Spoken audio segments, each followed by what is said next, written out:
Good morning, or actually, let's start that again. Morning, everyone. There's nothing good about it. This one is going to hurt. Spurs lose to one of my unholy trilogies, as I call them. We've lost to Chelsea. We've drawn Very with the biblical. filth. And now we've lost to West Ham United. We're back again to do Ange-r Management, and this is going to be a tough one. With my partner in crime, Johnny. How are you, sir? I want to be alone. I want to be alone. Oh, dear. Black isn't enough. Honestly, yeah. Listen, you know,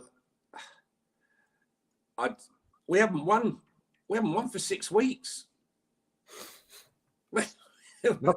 We haven't won for 6 weeks. Let's put that in context. I mean, we haven't. We've scored 2 goals in the opening half hour at home this season before last night, and we lost them both. And then we did it again last night. We're the first team to in 5 games to be winning 1-0, go 1-0 up, and not win any of them.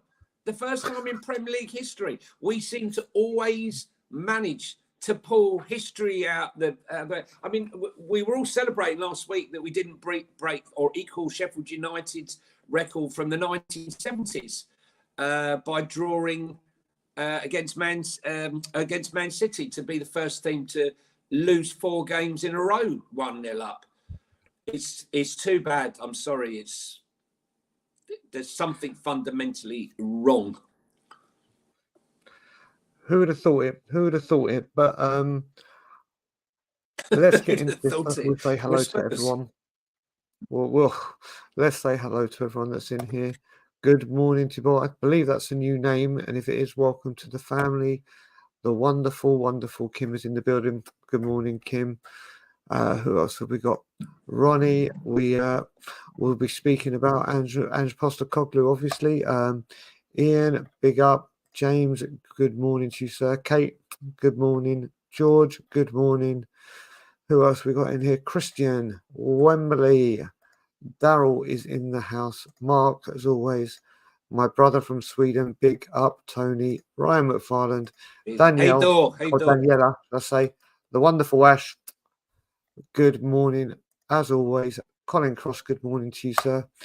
Andy Lloyd, Fran, good morning. My brother, Wayne Holland, I hope you are good, brother. Let's have a chat today. JJ is here. Benjamin is here. Bill, we've discussing this on Twitter earlier. I'm ready to pull the pin out the grenade when it comes to a certain subject. Good morning, police. Who else? We've got Kate. Good morning, John. MZ, I'm giving so many kisses away today. It's great to see so many ladies in the house. Simon is in the house. A very good friend of ours, Mr. Craig Sullivan, is in the house. Nocky is here. Morning, Tony Craig. is here. Rich is here. And Adrian, yeah, I'm sorry you stayed up till 4 a.m. for this. This is, I think people have got to remember as well, this worldwide fan base. I mean, for me yesterday it was a 3:15 kickoff, so it weren't too bad. But fans around the world scheduling their day, whether it's getting up at stupid o'clock or staying up till stupid o'clock, and this is what is going on. So thank you for the super chat, Adrian. Let's see if we can break this down, sir. Let's go through this again, as always. And unfortunately, if anyone comes in, not have a breakdown, did you? Mate, just so people know, today there are negatives, and there are a shit ton of them. So expect to be hearing quite a bit here. Positives, if we believe there's any. Special mentions, if we believe anyone is deemed necessary. And of course, the big man himself. Johnny, where do you even want to begin, brother?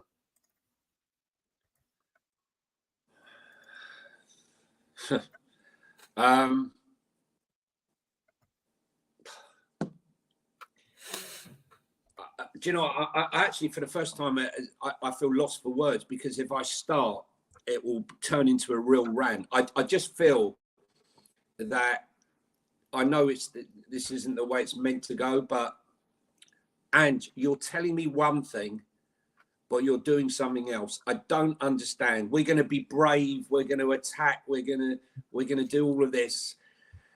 And yet your substitutions and how you go about chasing the game seems to differ from that. I mean, I don't understand. I don't understand the subs. I haven't understood the subs. I don't understand why Brennan Johnson is still playing on that side and can't cross the ball properly. I don't know why Kulu still keeps coming to play down that side, beats his man and doesn't cross the ball. It's over and over. What's the definition of madness? Doing the same thing over and over and over again. And, as a fan, with football knowledge, I would say, I've coached teams or whatever, young kids, what have you, but I fail to understand what he's doing. I really do. I mean, obviously, his knowledge of football is far, far greater than mine. But I'm watching stuff there that just beggars belief. And I don't understand why none of it is changing. It's the predictability of it all. Are we a 45-minute team? Why are we pressing? And then second half, I called it. I was sat next to Josh, funny enough, last night. Okay. And I think after 35, 40 minutes, I said to him, I think we're going to end up losing this game because it was the same MO as Villa. Same MO as the beginning of Chelsea. You have to take your chances. I don't get it. I don't get any of it. I've got to be honest with you. There was decisions that were made last night that still baffling me. Go on. I'll come back to the others. What will I add to this? We go random. I put quite a few tweets out, and I'm going to be on a bit of a Twitter mission or Twitter rampage today. I think we've gone from Conte, a second half team, to Ange Postecoglou, a first half team. We create more chances. But we're not even that, Brian. Sorry to interrupt you, Brian. We're not even that, mate. We're not even that because, we are not finishing our dinner, right? We say we're a first half team. What we do, we flattered, did you see, for the first half? I just said to you, the whole season, the first 30 minutes of every game this season at home, we've scored 2 goals. Now we've scored 3 goals and we've lost every single one of the games in the first half hour of games. That's exactly what I was about to say, Johnny. I was literally about to say, that's right, mate. Listen, we come out. I liken this to when we had our last season line with Pete Poch, but the only difference with that was we came out in the first half and we blew teams away. It was like 3-4-0, game over, relaxed second half. You can't keep coming and creating so many chances and not taking them. I looked at it. Let me get the stats up again. This is what I'm. And Ange was right when he said yesterday, it's all well and good playing good football, but that's not what I'm here for. If you look at Aston Villa, I'm going to give 2. Aston Villa, I'm just to go through the stats very, very quickly. 62% possession. Villa had 14 shots, 5 on target, scored 2 goals. We have 18 attempts, 8 on target, and score 1. Then you look at West Ham. West Ham, 75% possession. West Ham, 11 attempts on goal, 5 on target, 2 goals. We have 22 shots on goal, 7 of which are on target, and score 1. Football teams now know that if you only let one in against Tottenham, you can win. That it's like if you go in 1-0 down, it's like don't worry. This has happened for many a year, but I don't understand how you can create so many chances. We need to be more ruthless. We we'll speak about players after. Heung Min I thought was great in the first half. Second half, he went missing. He needs someone to create for him. There's no creativity. We get rid of the best striker in the world. We buy an 18-year-old from Argentina who could come good, but there are so many holes. Ange has got to take some responsibility yesterday. He has to. But I don't understand how we've gone to a team that's blowing teams away at the start of the season to not even being able to get more than one goal or making the keeper work. I think Lo Celso had that volley, but I can't remember him working for anything else. Well, he had the volley. You don't remember him doing anything else, did you say? You look at it. It's like Ange said. It's all well and good playing good football. I'm here to win. I'm here to win. Hang on. Gio set up 3 chances, right? Set up 3 chances. He had 2 shots on goal, one that was saved. He also created the chance where he pushed that dangerous ball in that they put against their post, right? So if you can explain to me why in 68 minutes he's taken off, I don't understand. Even in that second half, he set up Porro before he was taken off. That 1-2 with Porro, that Porro hit that shot, that was another effort that was on target. They were all set up by Gio. As soon as he was taken off, that's what I don't understand. The game's not going right. You take off Gio and you bring on Oliver Skip. Right? I just don't get any of it. I don't get any of it. It's a contradiction. You know, we're going to play brave football. I'm sorry, taking off Gio and bringing on Oliver Skip is not brave football. It was not brave football. It was like I said, you know, West Ham, go on, you take the ball. You have the ball. We're quite happy for you to have the ball because we know second half you're not going to be there. Son was abysmal in that second half. He was walking around. Basuma looked like he was on sedatives. Honestly, there were so many negatives in that game. But Ange seems to... Look, if I was Gio, I'd leave. Because if you're the one that's going to be ripped off... Villa, he was man of the match, taken off after 70 minutes, right? Then last week against Man City, I get told he's being protected. He gets taken off. This week, he's the only one that's creating anything, and he's taken off again. So listen, it's a combination, Brian, isn't it? Between the club. Go on.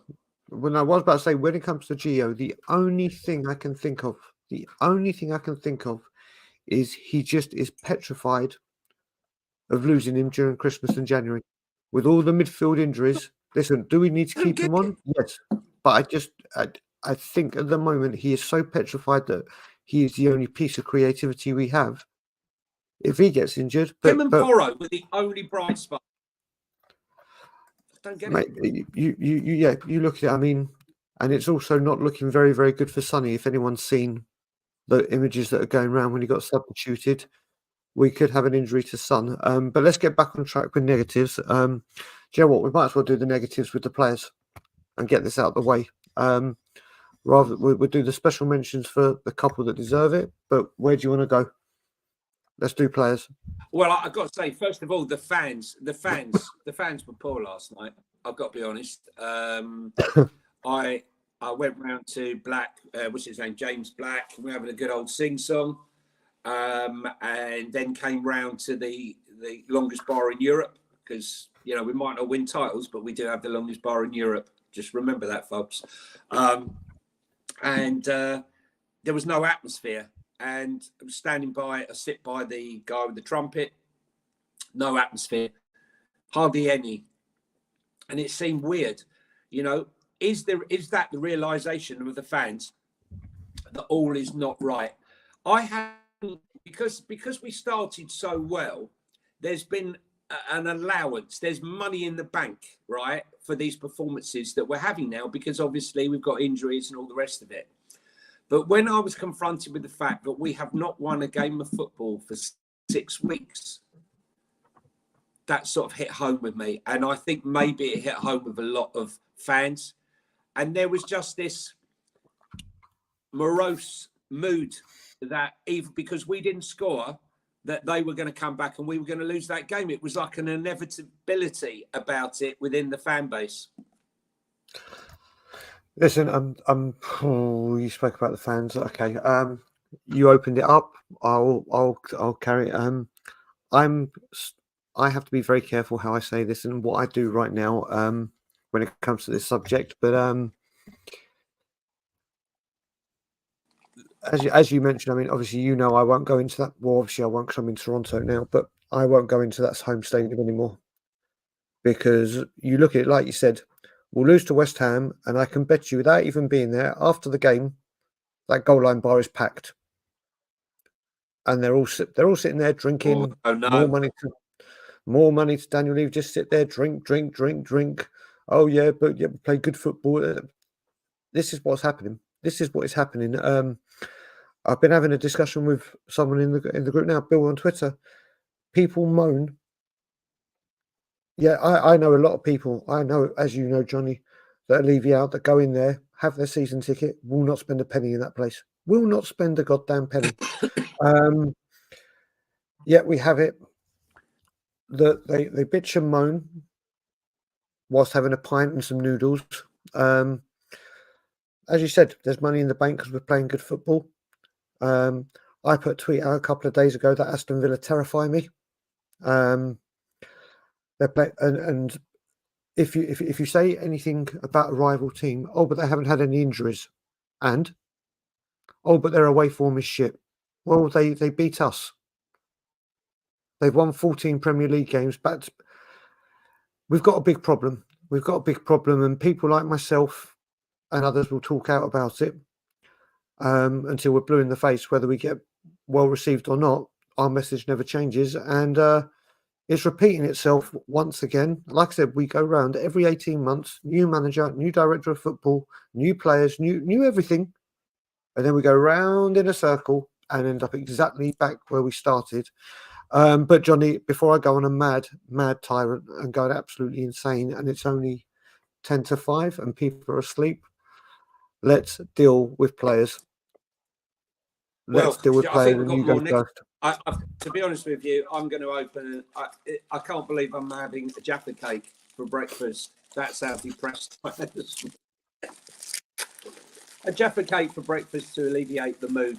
No, listen, honestly, I don't see anyone. Everyone was. I've got to say that was the most spitting venom I've heard coming out of the stadium.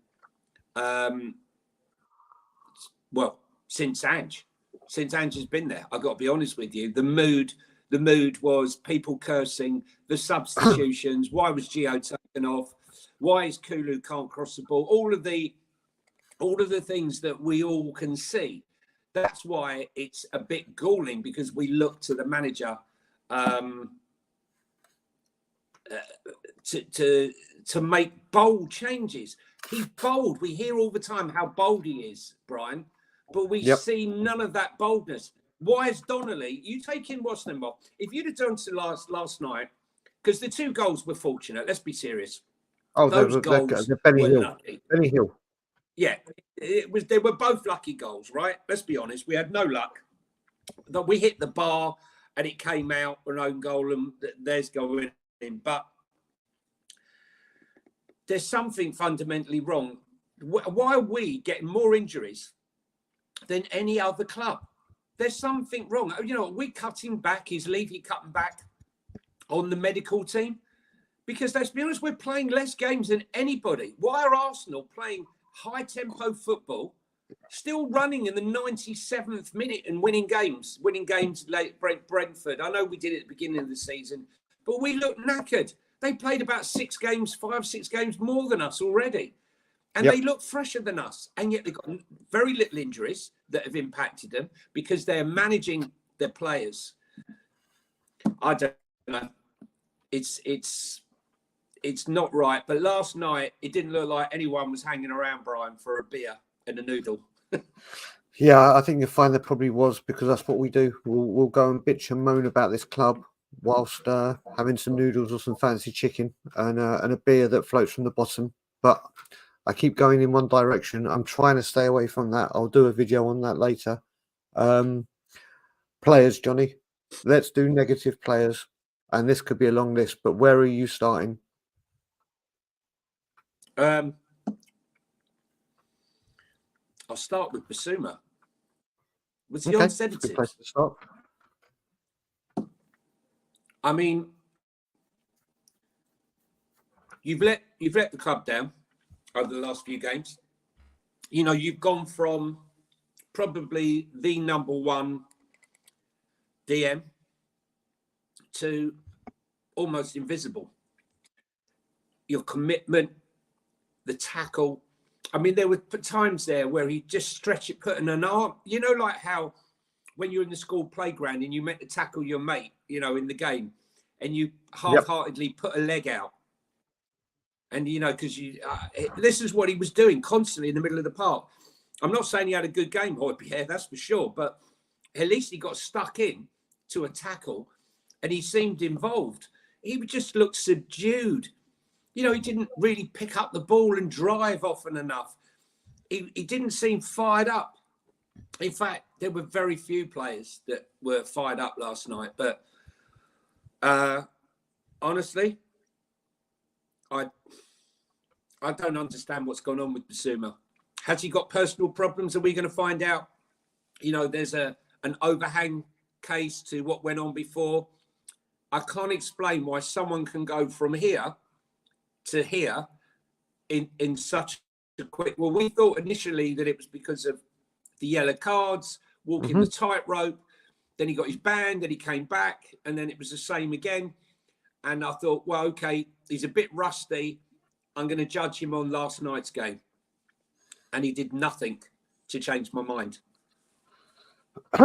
Listen, when it comes to Bissouma, I've got to say that with absolute bosses, we know what players get like.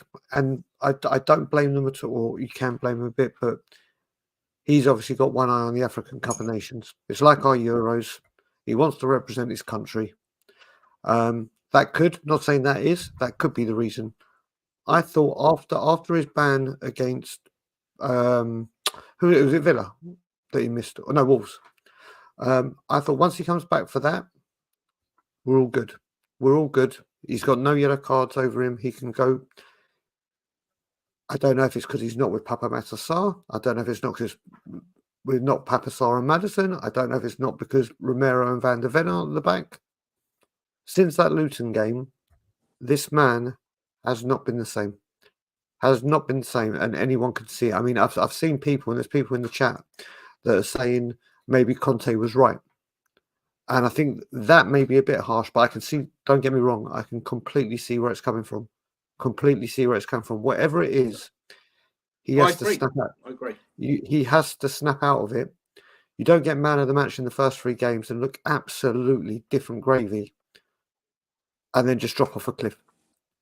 I just don't get it. So can I ask you, Brian, just quickly? Yeah, go on, bro. So, Brian, can I just ask you? Yeah. So, in the last game against City, he was anonymous, right? He was anonymous. We felt like he should have been the first one taken off, and yet he wasn't. In this game, he was anonymous, and I felt like again he should have been one of the first to go off, but wasn't. I don't understand. Are we watching something? Is Ange seeing something that we aren't seeing? Because we're watching the same game. We're not professional managers. I understand that. But we can see a player's contribution. And he's not making one as it stands at the moment. So therefore, he has to be removed from the process and bring someone in who's desperate to play. I don't get it. Well, do you know what it is? I think it could be he thinks, and this is just my looking at it, and guess is that he thinks that Bissouma could do so. He's one of those players that in a minute could do anything. He's got that little, I mean, we've got no creativity, but one drop of a shoulder or a flick or a turn, he can do it. But do you know who I need to talk about? And I've got a new name for this player, and I've tweeted it yesterday. Let's talk about Dejan Predictability. Because yes, he works hard. Yes, he's the fastest or the most covers the most yards in the Premier League. Yes, he's an asset for holding the play up and do it. But he has shown in the last 2 games, not yesterday, that he cannot, and I mean this, he cannot go back on the wing. When he's in the centre, however we do it, he's been great. But on the right now, everyone knows what he's going to do. There's times where he should cross and he holds it. There's time where he should be fast and he slows it down. There's time he should slow it down. He speeds it up, and every single person knows he's going to cut in and try and do something. It is Dejan Predictability, and I'm getting sick and tired of it. It's all well and good that you're running around and you're covering the ground and you're helping Porro. Your job is to create and score goals, not to drop in from the left and then hit the first man, or to lose possession. You used to offer goals. I don't know what is happening with him, but even put him on the left. Let him use his fucking left foot on the left wing and try it, because everyone, I reckon right now, and I'm not joking, I could put one of my 11-year-old nephews left back and they'd mark Kulu out of the game. Because, okay, I'll just show you in. I'm getting sick and tired of it. I'm getting sick and tired of having to watch the same thing. We all know it's going to happen. So, Johnny, what's your thoughts on Dejan Predictability? Well, I don't want to say I told you so, but when Ange signed and I knew the system that he played, I said, if you look back on spaces or on streams, I've constantly said, Son can't play on the right wing. On the left wing. Kulu can't play on the right wing. They're not one-on-one players. Their best position is inside. Absolutely nothing has happened to make me change my mind. Absolutely nothing. I'm sorry. Kulu there was one moment in that first half where he came in and he I can't see because it was at the other end, put him on the back, literally put him on his backside. He's on the ground. I wait for the ball to go in. No, he wants to beat him again. Look, he needs to play inside. He's not a winger. He's not a winger. And I agree with you. If you're only going to use the 1 foot, look, Harry Kane, when he first started, if you watch any of his interviews, he's worked on his other foot over and over and over again, right? It might not be a natural thing. I just don't understand it. I just do not understand. He should be playing, if he's not going to be playing through the middle, he needs to be playing on the left side and get that ball in first time. I'm sick to death of it, honestly. He's strong, he runs forever, but we're not into runners. We don't need runners. We need people who are going to put the ball in the back of the net. And it's just not happening. Sorry. Not happening. Yep. Who's your next one? Brendan Johnson. Honestly, he runs quick. He's got pace. I don't believe he has football intelligence at times. I don't believe he's a bright player. I really don't. I don't think he has great football intellect. But again, I have to reserve judgment because, again, he's 22 years of age. And I'd like to see him playing on the right, not on the left.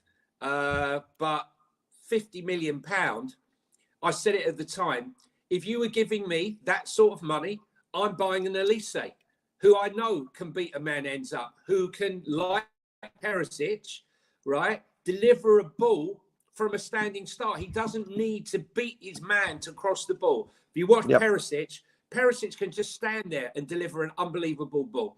The same with Elise. It's just, I don't understand it. Brennan, he's got God-given pace. He has to work out when and where to use it. There was a lot that was wrong with what he was doing yesterday, I'm afraid. Do you know what? I don't get it. I don't get it. So Colin, as in Colin Cross, Johnson's my Johnson source, has even said he was not the greatest yesterday. And do you know what? The thing I don't get is when he first came, he looked like he's tracking back and defensive duties needed work on, and that he did well. That he's improved. Yesterday he got into so many good positions, but he needs that killer instinct. His delivery, listen, he made in a right, 1 second. 1 second. Bill, there's too many in this chat that are being abused. Okay. People, please keep this chat. I haven't been able to keep an eye on the chat. Please keep. One of the things that Tottenham on Tour we pride ourselves on is this chat being chilled out, relaxed, and people. We have so many regulars, 138 of you in here. Never do we have any problems. So please, this isn't about other. We're not interested in other streams. Other to be honest shows, with you, the other streams, the other stream. Other content creators do what they do. We won't comment on it here. But keep this chat friendly and listen. You can argue, you can have different opinions, but don't get personal. Don't argue because we don't accept it here at Tottenham on Tour, and it's all right now because Mr. Sheriff, Sheriff is in here, but the mod father is here, sir. There's a new calf in town. Exactly, but where were we? Brennan Johnson. His his final decision was shocking yesterday. He had a couple of shots that were like P rollers. Yep. They were P rollers. And like Alex Scott Experience said, I don't understand what we are doing. Once again, we spend £50 million on a player who is devastating on the right wing for Forest, and we play him on the left wing. And we play him on the left wing to incorporate someone who is as predictable as fuck, but has a left foot that can go. Listen, that kind of. That's down to Ange, right? That is completely down to Ange. What I'm saying is, I actually think that Brennan Johnson's going to come good. I actually think we've got a player there, but he needs to know his position. I'm getting sick and tired of this squad and this team. Literally just picking players up and going, oh, we've got a hole there. You plop in there because you can play on this position on the other side. Brennan Johnson needs to be on the right. He single-handedly kept Forest up, or I wouldn't say single-handedly, but he's a huge part of why they stayed up. And the reason we bought him was because of how devastating it was on the right. And you bring a player in, and I just think this needs to be dealt with and sorted. But Brennan Johnson, who was brilliant against Manchester City in the second half, let's not forget the cross he put in, but it's just, you need consistency. You can't just have, this is Tottenham Hotspur now, this ain't Notts Forest, where you can have one game. This is Ange's player, Brian. This is Ange's player. He demanded this player, and let's be serious, right? Okay. I'm not going to pat anyone on the back for paying £50 million for this player. Had we played 20 million or 22 million, 25 million, I might go a little easier on him, okay? Because we're buying potential. But we paid nearly £50 million for this kid, right? That's a waste. I'm not into attacking Brennan Johnson. I hope he comes fantastic, becomes great. Yep. Okay, but I'm sorry. It was poor use of limited funds, in my opinion. I just want to say very quickly, thank you. Let me just very quickly say thank you to Gaguma. I can't even get the super. She's putting a super sticker of a fox dancing. Gaguma, thank you as always. Carry on eating Jaffa cakes. So let's have a look. You mentioned it was you that said Brennan Johnson, wasn't it? So who can I do next? Jesus, there's so many. There's so many. Do you know what? No, to me, listen. I'm not good at. I'm not going to criticize. Listen, all right, you brought Son up. Let's talk about. But I'm not going in on him hard. And the reason I'm not going in on him hard is last season we had Harry Kane and Son. We had Son wasn't having the best, but he had someone. There was someone to help him out. There was someone to dig him out. We had an elite. Actually, I don't even want to say elite. We had the guy that was above elite. There was one guy above elite. There was one literally striker above elite, and we had him, and he dug us out. Heung Min Son, when James Maddison was there, and people were there to create for him because he needs to be created for. He's lethal. We all know his. If you look at his stats, his conversion rate is incredible. But the only reason he has a conversion rate is because people are putting it in the positions for him to strike. You take James Maddison out of that team, creatively, we're a mess. You take Van der Ven out of the team, defensively, were a mess. And Heung Min, if you look at it in the first half, the first 10 minutes, some of the passes he was playing, the no-look pass, the outstep of the football, he was doing the creating. And we do so much in the first half. We come out in the second half, and it's completely different. And he just isn't getting any creativity. He's going out trying to do it and force it. So, excuse me, as much as he went off a cliff in the second half, like, let's just face it, most of the team, he's a striker to score goals, and someone needs to help him get in those positions. And no one helped him yesterday. No one. So I can see why people are blaming Sonny, and I can see, listen, everyone has their opinion. But for me, his passing was woeful. In the second half, yeah. In the second half, yeah. He had one shot, Brian. He had one shot the entire game. Brian, one shot the entire game. His passing accuracy was 78%, right? He was hardly involved in the game. The truth of the matter is, against a big team, like a big defensive team like Sheffield United, West Ham, Wolves, he struggled. He was bullied. I felt like he was bullied last night. And it needed someone. Look, Richarlison's not fit. We know that. He's got 15 minutes in him. He'll probably only have 20 minutes in him next week. But he was just bullied in that game. I don't know.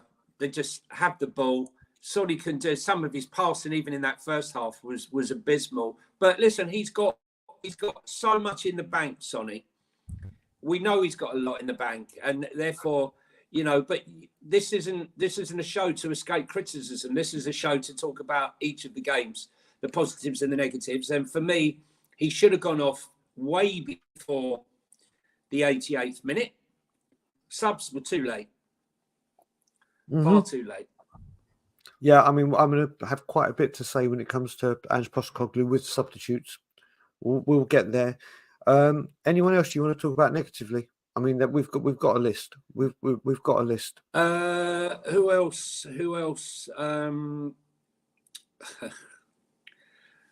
Ben Davies.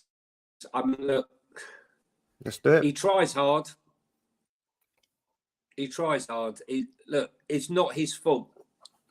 This is not his fault. He comes in, he gives his all, and for that, I take my hat off to him. But it's like Skip. I'm afraid. There's levels, and Skip is not a top 4 player. Ben Davies is not a top 4 player, in my opinion. Others may differ in their opinion, but that's mine. And it is what it is right now. We don't have any other options, and therefore he will just keep playing until Mickey van der Ven gets injured. What we're going to do when Ben Davies gets injured, right? Because that's probably just down the road for a game or two's time with all the games that are coming.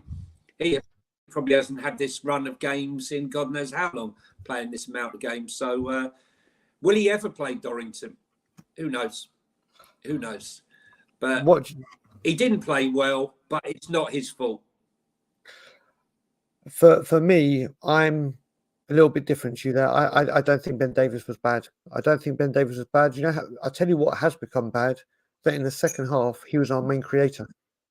The amount of runs he was making forward with the ball to try and get into spaces.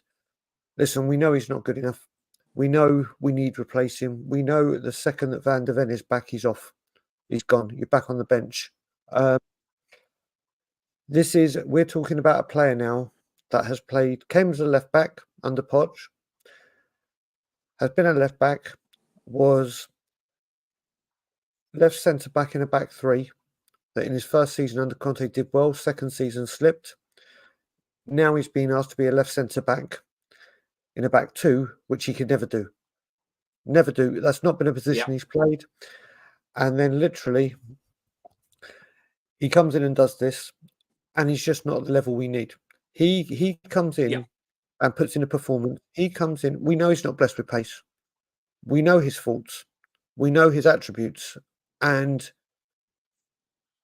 yesterday, the protection that he should have been getting from Basuma and Højbjerg was non-existent. I mean, I think the best thing Højbjerg did yesterday was literally in the first half when he tried to play a pass and he fucking dummied it and fell over. That was the most he offered yesterday. We're not protecting our defender. Well, look, Basuma was flying with Sarr, and Van de Ven and Romero were protected. And what they weren't protected with, they dealt with. Of course we conceded. Of course we conceded with them. But they were comfortable. Ben Davies is not, for me, at fault. I can understand why people say it and see it. Listen, I can see it. But for me, if I think Højbjerg was I actually think Pierre-Emile Højbjerg was the worst player on the pitch. Apart from predictability. Apart from predictability, Højbjerg, listen. According to Sky, he got 7 out of 10. But yeah, like I said, this is on the eye. This is me and what I thought. When you look at Pierre-Emile Højbjerg, the one thing, listen, when he's come off the bench, he can do a job. He can do a job. But 90 minutes he can't. He slows the game down. The amount of times where Son had made a run forward, and if the ball had been played quickly, he would have got there. But again, that is not Pierre-Emile Højbjerg's strength. We're so depleted. Well, you know, he had a passing accuracy. So I was just going to say, he had a passing accuracy of 93% yesterday, right? 93%. Yep. He had 109 touches and 100 passes and only conceded 1 foul. Yep, that's like journalism. So you can pass the ball side to side. Perception, that's what I'm saying. Perception is always correct. Sometimes different to the reality of what really went on. But he will always be remembered for that incident you spoke about at the beginning, which was laughable, where he fell over his own feet. Hysterical.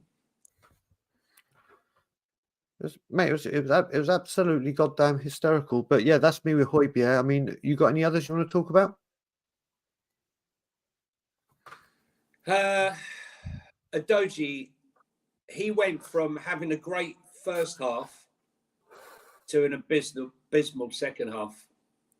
Honestly, don't know what happened second half.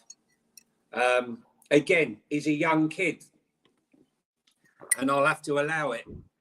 Yep. The difference is, what would normally happen is those mistakes would be picked up by Mickey van der Ven and vice versa. So they dovetail quite nicely, Mickey van der Ven and Destiny. But he had, I thought, a very good first half, especially when you consider he's walking a tightrope of a yellow card and another ban. You know, it was important that he had a good game. He started well, but I don't know what happened in that second half. You know, this is the one. I mean, I can't see us beating Newcastle or Everton. What I will say is Destiny Udogie in the first half, I want to see one of his heat maps because he's everywhere. He's defending something in 1 minute and 15 seconds later he's the furthest forward. Second up, listen, it was a bad back pass. He hadn't read it. If we're going to talk about it, I mean, I don't understand why Vicario did what he did and didn't just smash it into Rose Ed. I think it was a weird decision from Vicario. But listen, Vicario, let's talk. I mean, people I thought it was brave coming out. Did you not? Credit in the bank. It was a very, very poor pass. He switched off. And it's what's going to happen. But then this goes back to not taking our chances we created in the first half. If we had taken them, shit like that's not going to matter because we've got 2, 3, 4, whatever goals it is. Do you know what? Why should I've had enough of being negative. Let's go here. This won't take long. But let's try and be positive. Johnny, what positives did you see? Well, I'm going to go for G. Listen, I'm going to go for Gio. I think there's only 2 positives. Well, 3 actually, 3 positives in that game. I thought Gio was terrific in that first half. Everything came through him. He had a snapshot that Fabianski, or Flapianski as he used to be called, made a good save. He put players through twice on goal, which they completely screwed up.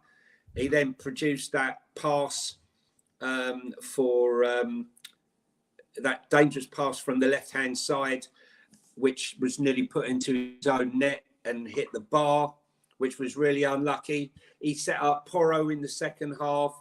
He was demanding the ball. He was deep. He was left. He was right. He was literally all over that pitch.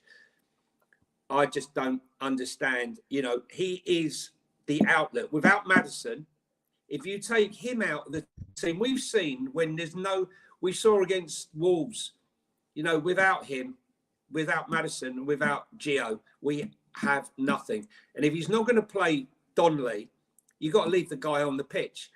As soon as he went off, we were dead. That was it. It was game over. We did nothing. We had no idea what's going on. Those little 1-2 passes he was doing with Porro, his link-up play with Porro in that first half was superb. And, well, for me, he was one of the three positives in the game, to be honest. Yeah, I mean... You, Brian? Yeah, I mean, well, first of all, let's talk Gio. He is, thank God we've got him at the moment. Thank God, and thank God he's shown his foot. Listen, there's never been a doubt for me and others. You've spoken very, very passionately about him and about the quality that he's got and having faith in him. I, like many, many others, I think, never doubted his ability, technically and on the pitch. It's always his ability to stay fit. Always, that's been the issue. He's put a good run of games together. Thank God he is there. And do you know what? Ange taking him off may be frustrating, especially when we need it. But I think literally this is because you can't risk him getting injured. I solely think this is it, which is kind of, do you remember when I was talking about Bentancur, Johnny, and I said, don't let him play, or we said, don't let him play until nearer the time when the two are going to the AFCON because we need him. I think he's now realised that, and that's what he's doing with Gio. He's like, right, I can't risk this.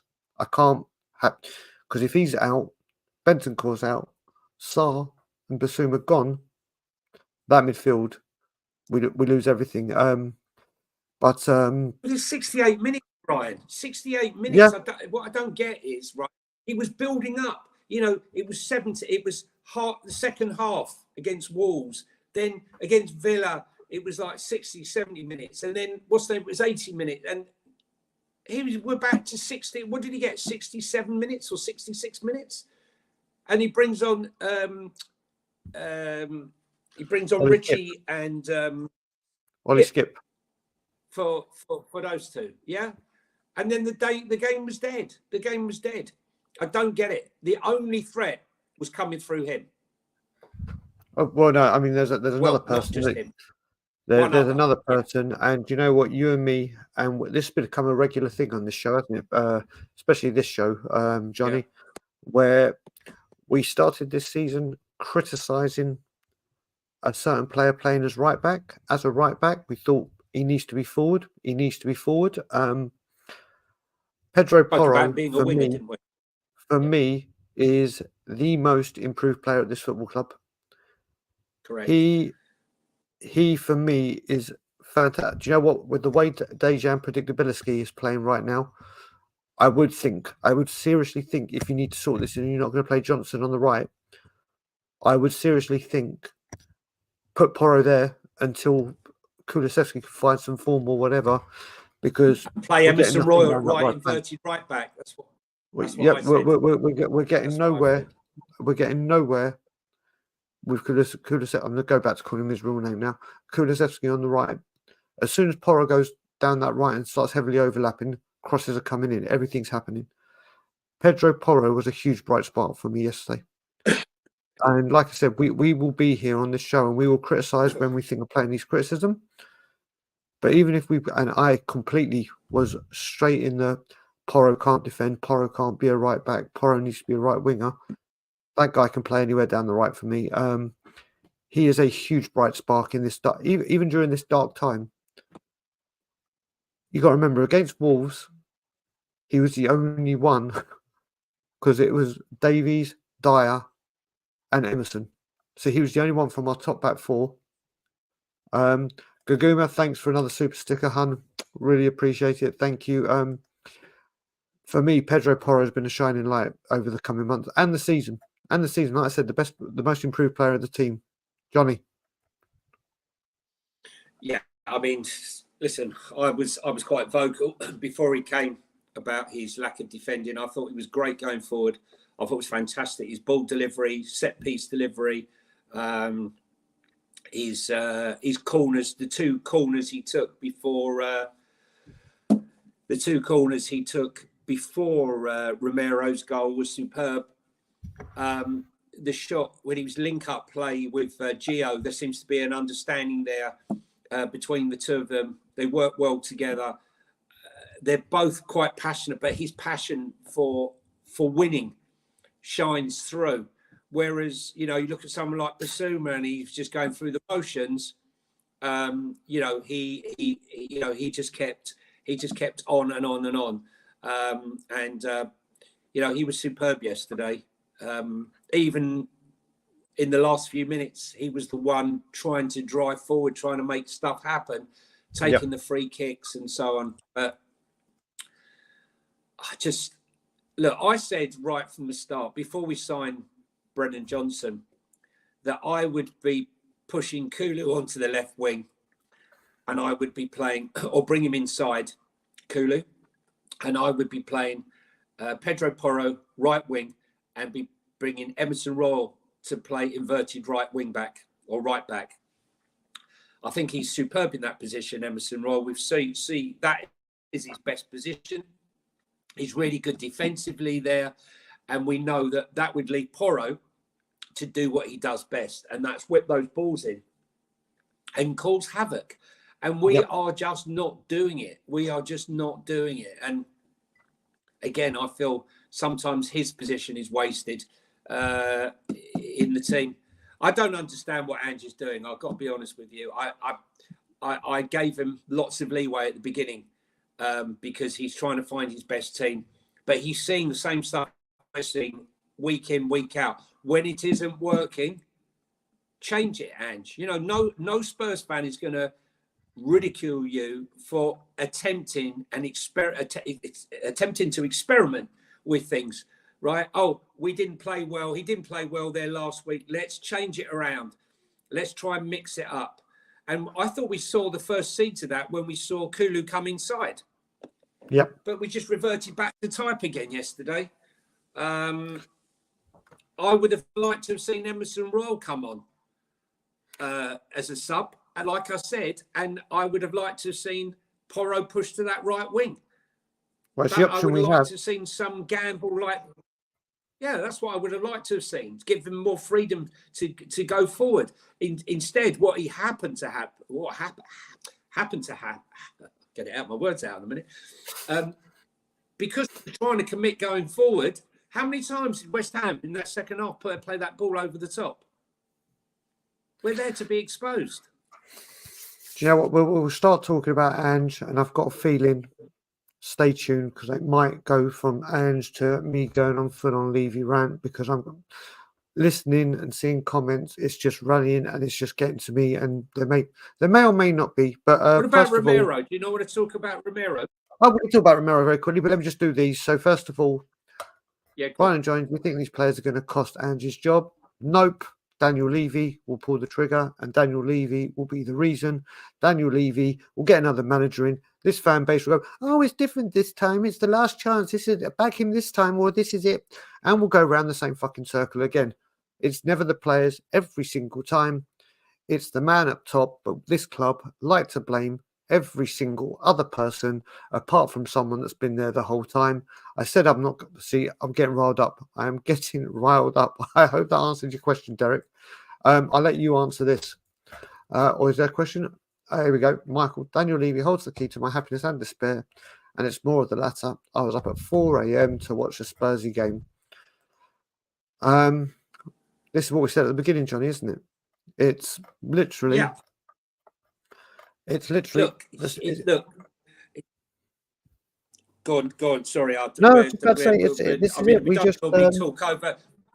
go on. You go, bro. You go. No, I've just look. The thing is, what frustrates me about this whole thing, and I do hold Levy accountable to this, is that, I said whatever you think about Davinson Sanchez, right? You don't sell Davinson Sanchez just to get some money in, right? When we will expose us.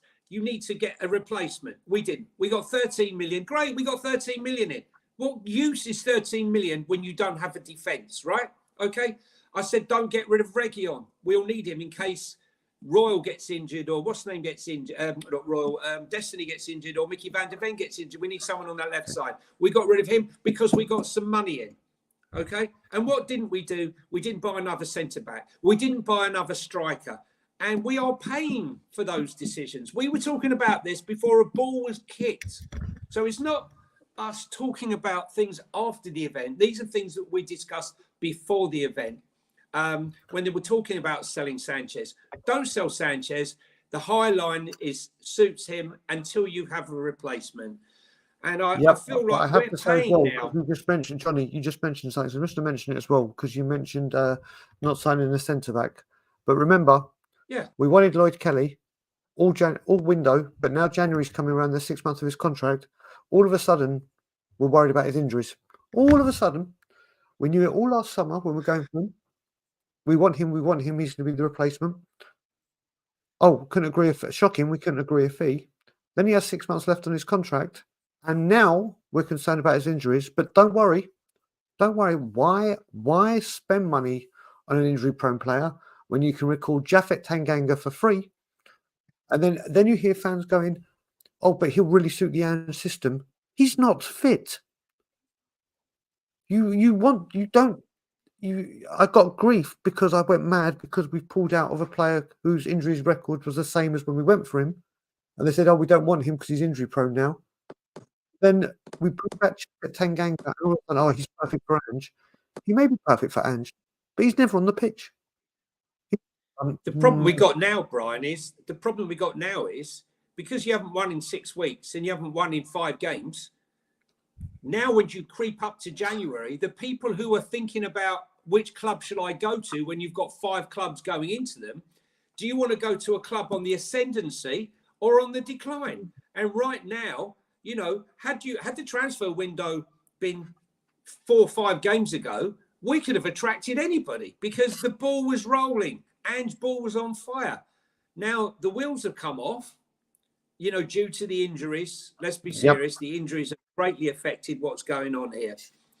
But for me, when you look at Romero last night, I thought Romero had a really good game. Another goal.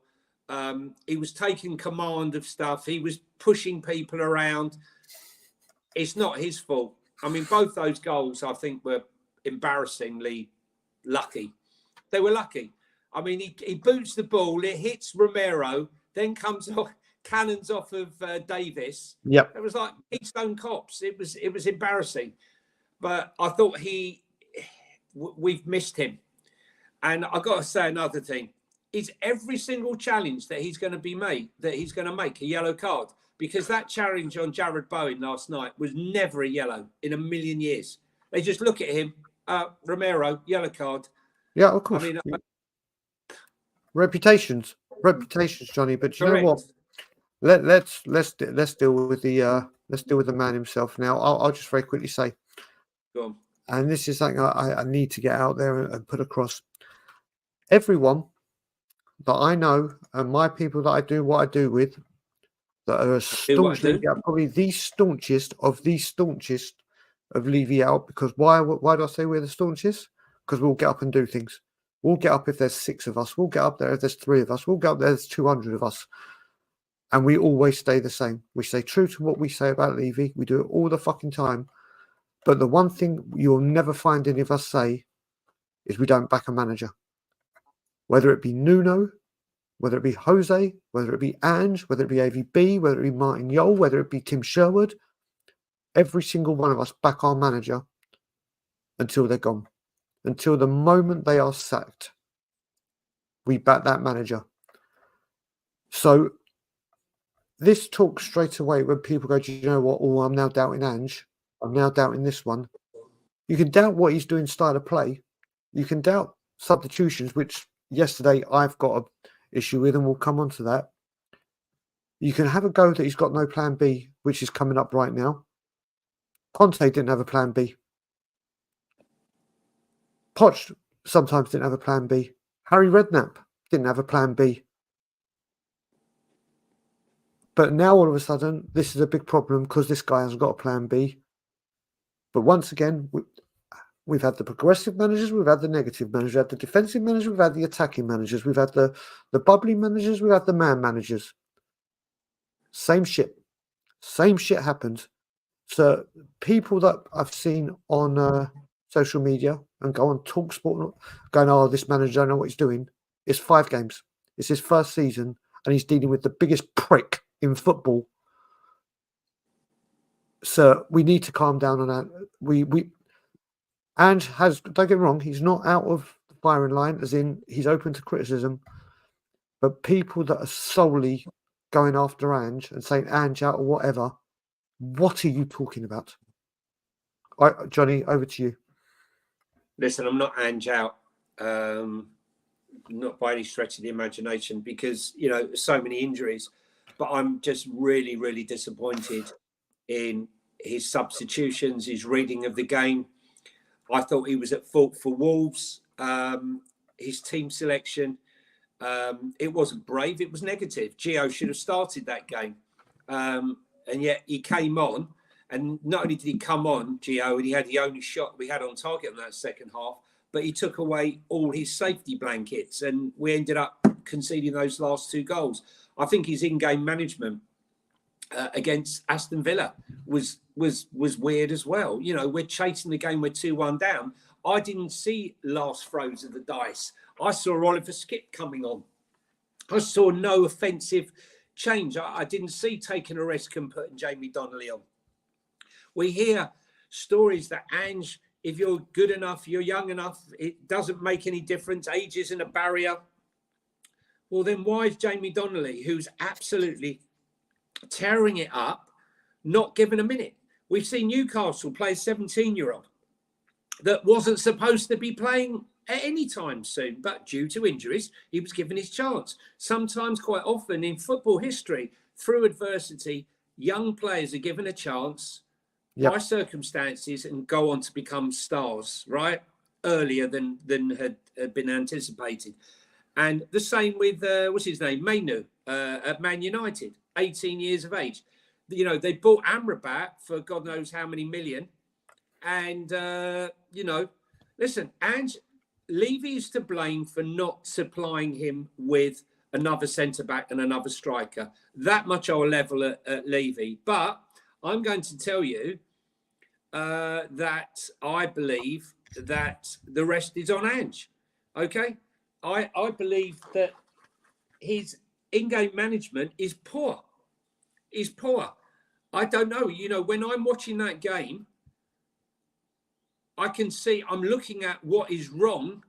And, you know, we've seen, I didn't like Conte ball and I didn't like Mourinho ball. It was boring. But if it wasn't working, they were quick to react, drag the player off, take them off quick. I'm seeing players who are performing well being taken off, and I'm seeing players that are performing badly left on the pitch. I don't get it. I really don't get it. And as we've said before, Brian, we were talking about early, Kulu is, I cannot watch Kulu beat his man and then check back and then pass backwards. If I have to keep watching that, I'm going to go insane. It's terrible. Why is no one having, why are you not having a word with him? Why are you not saying to him or switching sides? Why is Brennan Johnson not switching sides during the game? Why can't you do it during the game? Right? To mix things up, confuse the opposition. Yep. Bring Johnson onto the right. It seems to be regimental. He's not willing to compromise. He wants to play. It's the way it is, mate. It's the way it is. All right? Yeah. And listen, I see a lot of people, and I agree with people saying he needs 3-4 years. I get it. I want him here for 3-4 years. In fact, I want him for longer. but he doesn't get. Managers don't get 3-4 years anymore. Poch got it. Harry Redknapp got it. Done in 23 years. 2 managers got it. Pochettino is the only man. I still can't believe this. That Pochettino is the only manager that has got a contract extension in his whole reign. Not one other manager has been offered an extension in his contract or given the chance to build something. There are substitutions I'm not understanding. But do you know what? Again, this ain't the first manager that's had it. We had Conte that took off strikers for defenders when we needed to score. We had Jose. Actually, Jose would make subs as soon as he saw it, like Eric Dyer in the Champions League. Or Eric Dyer. Pochettino did the same thing. Harry Redknapp did the same thing. This has been a problem for a long time. When it comes to the youth, people, and I get it, saying that no one knows if they're ready. No one knows if they're ready apart from the coaching team. Well, we've taken 1 point from 15 using the same players. How could it get worse? I'll also say, when Pochettino was first at this football club and we had Paulinho and other shitty midfielders, what did he do? He ripped it up, and 2 players by the name of Nabil Bentaleb and Ryan Mason came in the centre of midfield. People want to talk about, oh, you can't put a defender in, that's too brutal position. Try putting 2 youngsters in at the centre of midfield in a North London derby, which we won, by the way, with one of them creating the assist for Harry Kane's header. Yeah. And saying, right, off you go, let's see what you got. I'm not saying Jamie Donnelly, Phillips, Dorrington. We all know that Bentaleb and Mason, their careers didn't work out how we wanted it to. Bentaleb went away, and we all know obviously what happened to Mason. But they came in and did a job. It was like, there you go, let's see what you got. I don't see, not saying the whole time, not saying start. If we'd won the last 4 games and people going, oh, play the youth, you're like, what are you talking about? Why are you doing this? We're on a run. Right now, how can it be worse? 1 point from 15, that could be, all right, it could have been 0 points from 15. Big deal.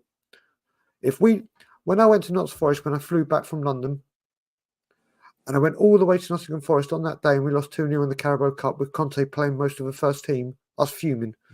Like, literally just landed, blah, blah, blah. If we'd gone up there and played the kids, I'm like, okay, they experienced something. How do they get the experience? How do they learn? Listen, I will never turn my back on Ange Postecoglou.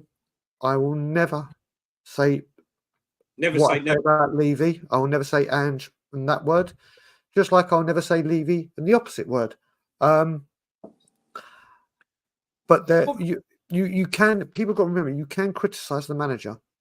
What message does that send, though, Brian? What message does this send to Jamie Donnelly? Right? Half of the team, half the squad is out, right? Half of the squad is out. It's been ravaged. The team isn't playing well. You have bags of talent. Everyone in the coaching team and the system has told you, you've come through the ranks and you get a minute. Jamie Donnelly has had 1 minute. There was opportunity against Villa. There's been opportunity in other games. And he brings him on for 1 minute against Man City. Last night was an opportunity at home in front of the home fans. Let him roar. Let him hear the roar and appreciation for him. Let the kid have his moment. It's all going Pete Tong. Let him have his moment. Listen, I have to say as I see it, as it is at the moment, but if this is not Ange out, I have to give him the criticism, because I feel it's criticism that's well deserved. He had the same level at Celtic about his in-game management.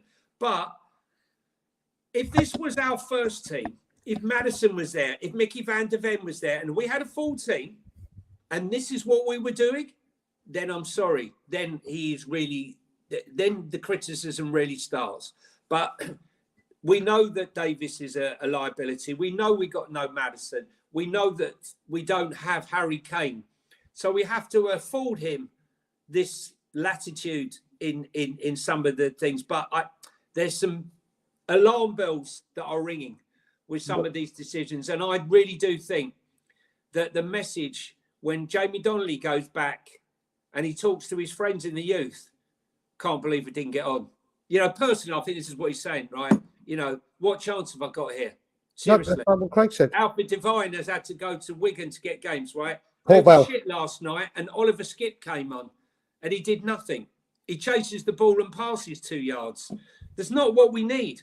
Jamie Donnelly, if anyone who's watched the under-21s and the under-18s, he's played in every position. He creates goals. He scores goals. He's what we needed. How do we know he doesn't have the golden key? As was the first, this is a chance for Ange to try it, because when Maddison comes back and Bentancur's back and Sarr's back, Donnelly won't even be anywhere near the bench. And that's the sad thing. And will that lead to a lot of our youth players come the end of the summer leaving the club for Postecoglou to get a chance? Listen, we'll spend the last few minutes and we're going to talk about it. Now, let's talk January, because I'm going to talk about myself. I'm going to talk about this club. I've said it, and I'm going to say it over and over again, and I've said it since September. This window, I don't give a monkey's how much money we spend. I don't give a monkey's where the players coming from. I don't give a fuck if I know them by name or I have to Danny Rose Google them. The only metric I'm judging a certain person by is another manager has said I want my players in early. But this time, there's a big difference with this manager. We don't know when Van der Ven's back and going to be fully match fit. Sarr and Basuma are gone. Bentancur is injured. Maddison again with Van der Ven. We don't know. With Maddison, we don't know how long it's going to take him to get back in training, back to full fitness, and being the player we had. Son gone. We need players in early, and very, very early at that. And if this does not happen, you will see, or I'm already ramping up my game, because we're going to go through the same thing over and over again. We're going to be left short. We're already short. And then we'll turn our attention to the fan base will turn our attention to the manager rather than the main problem. And we'll just repeat the goddamn cycle. I mean, Johnny, what's your hopes for January?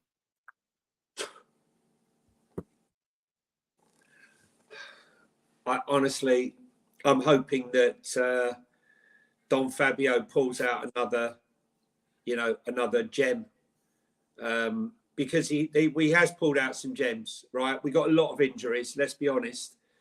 Papa Sarr's a gem. Destiny, Yep. He's young, but he's a gem. Pedro Porro's turning into a gem. There are lots of gems that have been unearthed. Brendan Johnson is someone that Ange wanted. Yep. And Levy appeased him. I don't see 50 million there. He brought in Vicario. Yep. When everyone was questioning that one. And that's turned out to be a fantastic investment. So I'm hoping that right now, him and Lange and the rest of that team have identified an unknown talent, or a talent that isn't going to cost us 50 million, that will turn into a 50 million pound player. I think we're far better at doing that. As soon as we start paying big money, we normally end up with egg on our face, but we need them in early. I mean, could you imagine that team last night with the injuries, and as bad as they were, no Basuma, no Son, and no Sarr, and the injuries? Seriously.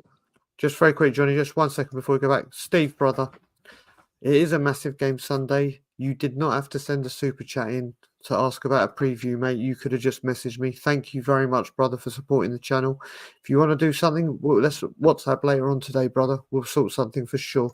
Yeah, I mean, Johnny, do you see players coming in the first week of the transfer window? No. No, look, the thing is, it's not just people coming in January first week. Yeah, but let's be honest here, right? Let's be truthful here. It's very difficult to do business in January, even if you want the players. For me, I would have been doing the deal with Tosin. I would have done it in September and agreed that he comes in the first day. Personally, 6'5", quick, powerful, perfect for Ange ball. He's not playing. He needs to be playing. And I would just go out and get him, and I'd be signing him on January 1st. In fact, I would have been sorting out pre-contracts with Fulham, and I would be bringing him in. That's a deal you could do. It suits both parties. Okay, he's not going to sign a new contract. They're not going to try and sign him on a new contract. They did his extension. It's all broken there. So for me, that would be the deal to do ASAP. The rest are very difficult. You aren't going to sell your best players in January unless you are so financially compromised. That's the only reason. Otherwise, you could be further financially compromised by going backwards in the league and potentially getting relegated or going down or missing out on Europe and the financial complications that brings upon you. So, yeah, I think it's going to be very hard. I'd like to see one early. I believe we're going to do loans with options and maybe one purchase. I can see us doing loan with an option, a Kulu kind of deal again. So you know what I will say to this, and this is coming from, so obviously people that watch this channel and other channels will see a very nice guy that comes on here, very, very knowledgeable, by the name of Ian Meth. Very, very nice guy. From London, Tottenham fan, born and bred, now lives in Scotland. Follows Glasgow Celtic. Follows them very, very closely. Has been to Europe with them. Goes everywhere with them. And I can say, when it comes to his stance on where we are on this discussion of Levy, he's not Levy in, or sorry, let's put it this way, he's not Levy out, but he's not, oh, he's great. He's kind of like, if not him, then who? He will speak. Sometimes he's the yin to my yang, so to speak. But when I had this discussion with him, and we've spoken about it quite a bit, he said at Celtic, in the 2 Januaries he was there, players were announced before the window opened, ready for January the 1st, or came in straight away. Done. And he wants his money done. Listen, I know it's Celtic and it's easier to get players in, but they've had since September to deal with this. And he has even said, if the players do not come in early, there is something wrong. There is something wrong. And this is what happens. This is why I'm basing the whole thing on how early these players come in, because if he's had it everywhere in his career and it doesn't happen here, just like the previous 2 managers that have won trophies everywhere they've gone and haven't done, how many more bullets do people need to put in this gun to ready, aim and fire at the right person? Johnny. I'm lost for. Honestly, I'm lost for words at the moment, because it's immensely frustrating, and it's frustrating from the point of view as well that, you know, the game's finishing, you know, and all of a sudden you get all your text messages from your Arsenal mates and your this mate and your Man U mates and what have you. You get all the messages coming through, and there's no answer. There's no answer to it, you know. So what? You know, Newcastle lost 3-0 to Everton. Yeah, they got injuries. Yeah. Yep. But they're happy. They're happy because they can see progression.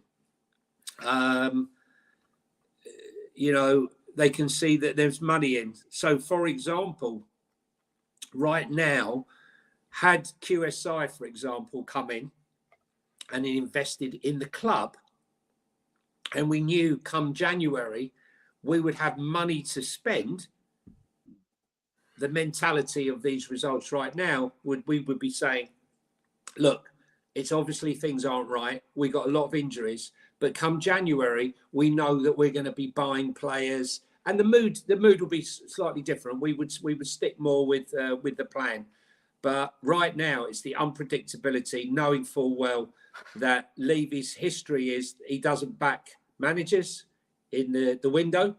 He doesn't back them when we're playing well. Mate, listen, there's a line in Stanch that I always use for this. Bullet Tooth Tony says, never underestimate the predictability of stupidity. And that's what happens at this football club, because it keeps happening and we'll go elsewhere. But we're going to deal with this finally from Tin Man, just to let people know in 7 minutes, don't go anywhere. That Advent calendar day 8 comes. And you might not know, but I am a massive obsession and favourite ever player wore the number 8. So you can imagine it's a great day. Of course, Ilya Dimitrescu. No, you know who I'm talking about. But Tin Man has said, morning guys, more than ever, we need to sign early. Otherwise, we will lose more points and be mid-table if we leave it late again. All on Levy. The one thing I will say, John, I'll let you answer this in greater depth, is January we've got the 2-week break.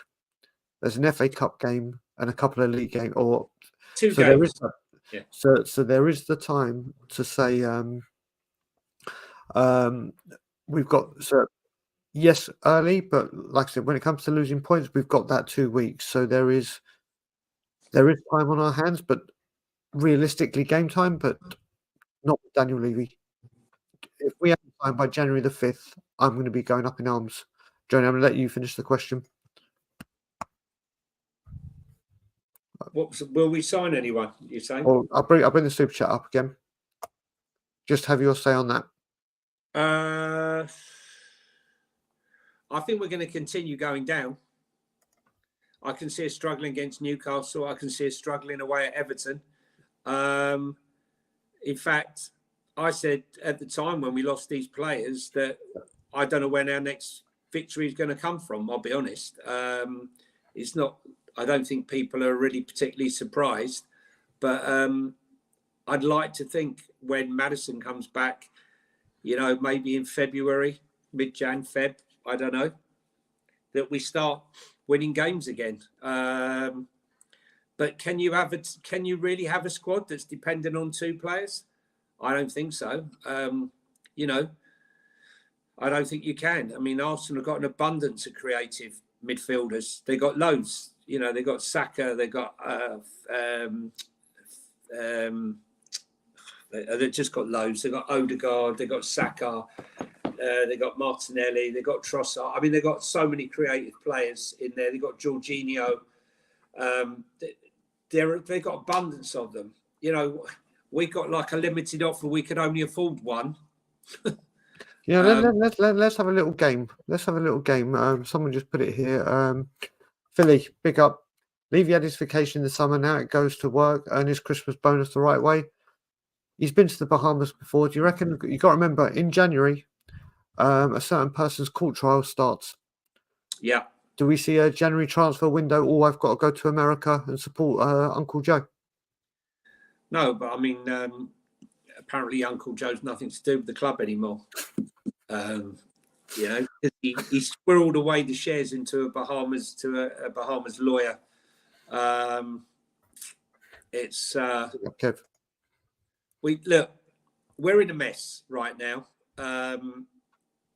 It's a process, and it is the start of the rebuild for Ange.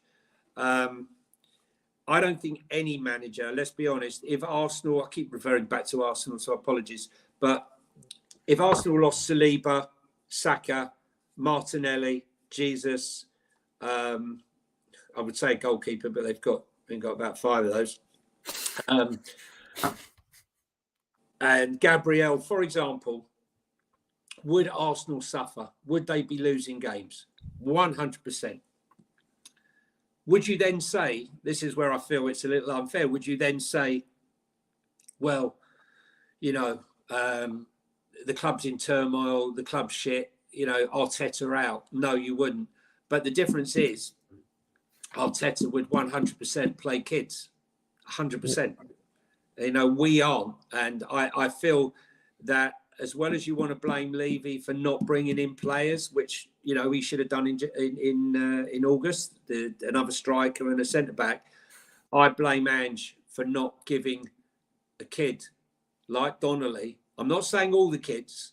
I'm saying someone like Jamie Donnelly, I believe is ready to be given a few minutes, 10 minutes here, 5 minutes there, and he's not utilising it. And right, on that note, we are going to wrap up. Has he really signed a new contract? Yeah, 2 days ago. Shut up. No, serious. 2 days he signed a new contract. Wow. He signed a contract 2 days ago. But listen, Love the tree I'm fine with falling it. The money. down. Listen, money saved to go on players that we need to, and not buy What another about goalkeeper. Fulham? I mean, listen, Fulham. Do you remember Fulham? I'd never forget Oh Jesus! the Fulham Cup game in the Carabao Cup. I call it the Haribo Cup. The Carabao Cup. I've never seen anyone fall like a tree, a goalkeeper fall like a tree, and never get near one of those penalties. It was embarrassing. Embarrassing. Johnny, just very quickly, where can people find you? In depression, in a coma. Where we go? Oh, I'm gone. Where am I? Here you go. Yep. Yeah, Johnny H 3232. If you go to my profile, actually, you'll see I've started up my new Instagram account. As I said, you might have been on. I lost my 9,000 Instagram account for posting an elbow on Brian Gill. So if you go there, there's a link to my Instagram account. If you give me a follow there, and we'll be back here on Monday, Brian, for the Newcastle debrief. Will yeah, we be even more angry? Anger management. Yeah, but I think this might actually become not Ange-r Management. I think it's going to become anger management. But guys, stay exactly where Ben Kaufman has said, in your seats, or go grab a coffee, because day 8 of the Advent calendar is coming up in 1 minute. So all I will say when it comes to this, thank you for watching. Johnny, thanks as always for joining me. Like, comment, share, subscribe. And as always, Levy out. Come on, you Spurs.